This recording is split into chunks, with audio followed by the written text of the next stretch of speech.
Hi everyone. Welcome to pipsedge.com weekly fundamental analysis review of the currency market.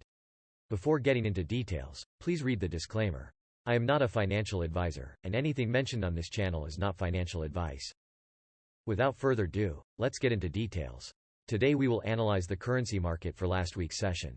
International currency trends in the week reveal a rare occurrence, choppy price movement without direct correlation to the usual broad risk sentiments.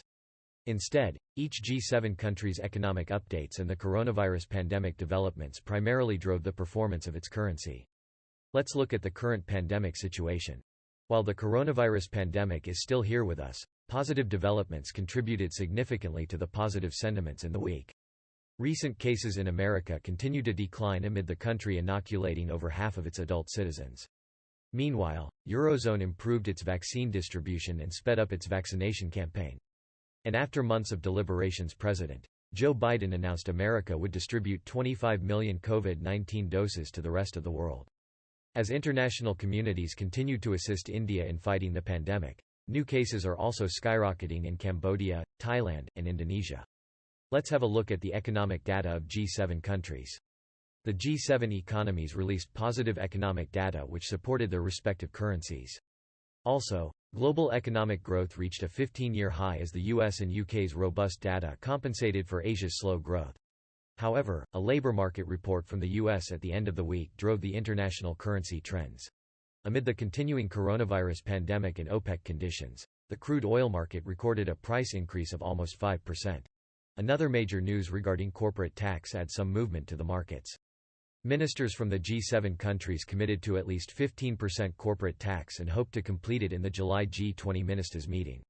Let's review individual currency and its performance against US dollars.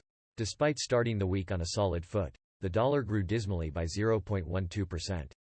Damaging non-farm payroll report at the end of the week eroded the substantial gains netted earlier.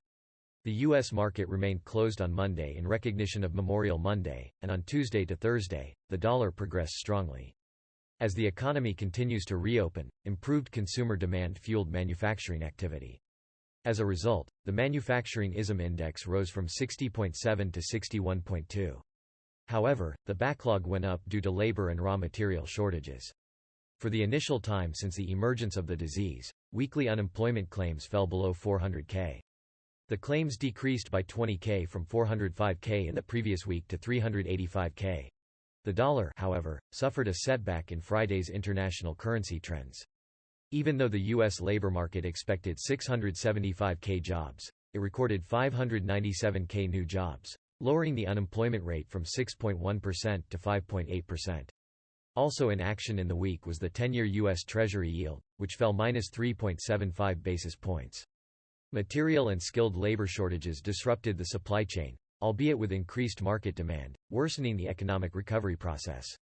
U.S. business activity expansion rate jumps to 59.4, a record new high since 2006. Production dropped to 58.5 from 62.5, while the service sector index jumped to 70.4. On the other hand, CPI increased by 0.6%.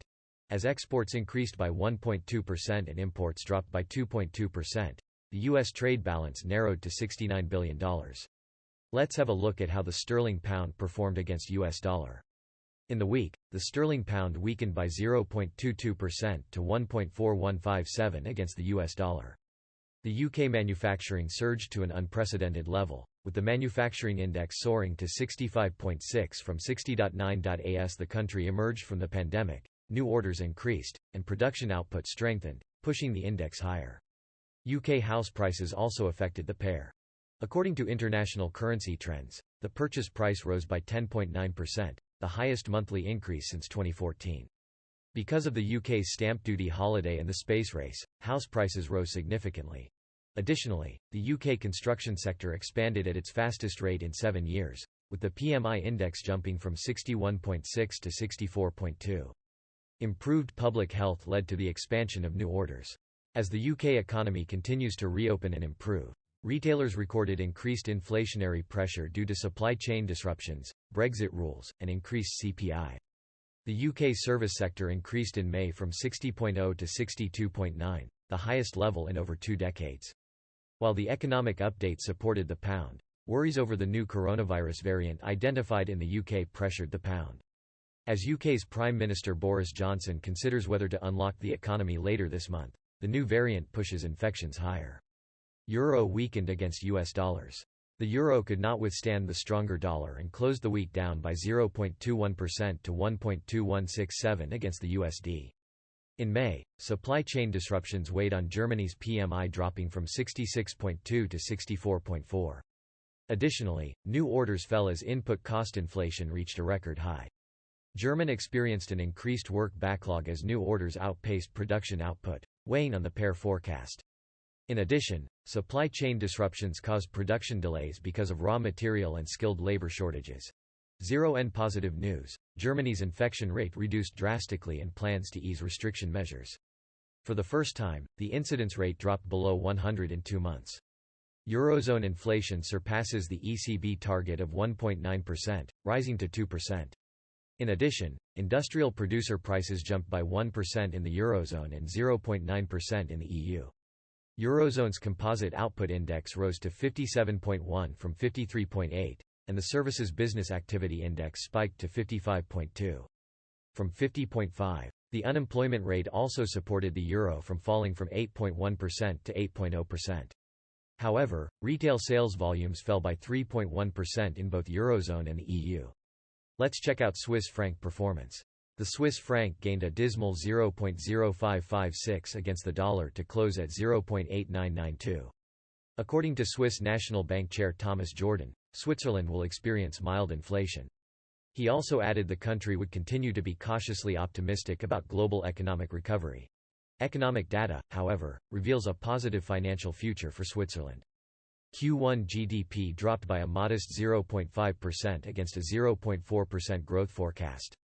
April's retail trade turnover rose by 34.8% compared to the same period last year, the highest since 2000. Let's review the Canadian dollar's performance against US dollars. International currency trends show the Canadian dollar remained virtually unchanged, gaining 0.07% against USD, closing at 1.2084. Canada's Q1 GDP fell short of expectations mainly because of coronavirus third-wave resurgence and weaker consumer spending. Annually, Canada's economy expanded by 5.6% against a prediction of 6.8%. In Q4 of 2020, Canada's current account balance improved from a deficit of $5.3 billion to a surplus of plus $1.2 billion. Canada's manufactured goods industrial production price index grew by 1.6%. On the other hand, the raw materials price index increased by 1.0%. Canada IV PMI climbed to 64.7 from 60.6, while building permits fell by 0.5%. However, Canada suffered another job market setback ahead of reopening plans. The unemployment rate climbs to 8.2% as the labor market lost 68,000 jobs. Meanwhile, in the Asia-Pacific region, it was a mixed reaction. Let's have a look at the Australian dollar's performance against US dollars. The Aussie dollar performed poorly for the past 3 months, but it pulled a big surprise in the last week.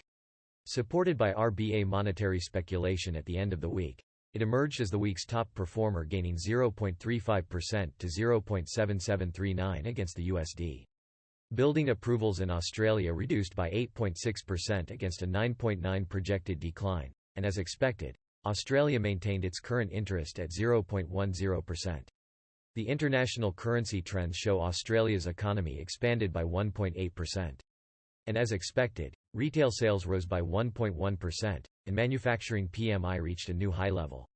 Also favorable to the Aussie was international trade data. The trade surplus widened to 8.08 billion Australian dollars from 5.57 billion Australian dollars. Let's analyze yen's strength against US dollar. The yen expanded to a high of 110.32 before closing the week at 109.52, gaining 0.30% against USD. Japan's positive economic data and U.S. labor data largely drove the pair. Consumer Confidence Index, CCI, dropped from 34.7 to 34.1. However, house sales figures improved from 1.5% to 7.1%. Factory output and retail sales figures improved by 2.5% and 12.0% respectively. On a sour note, coronavirus infections weighed heavily on capital spending and the service sector to drop by 7.8% and 3%, respectively. Let's look into New Zealand dollar performance. In a relatively quiet week, New Zealand dollar versus US dollar exchange rate lost 0.50%. The assistant governor of the New Zealand Central Bank said the bank would rather keep the current monetary stimulus in place than remove it soon. While the ANZ Commodity Price Index increased by 1.3%, building consent increased by 4.8% and business confidence improved from -2 to 1.8. That's about it for today. See you next week on Monday. Until then, have a great week ahead and happy trading.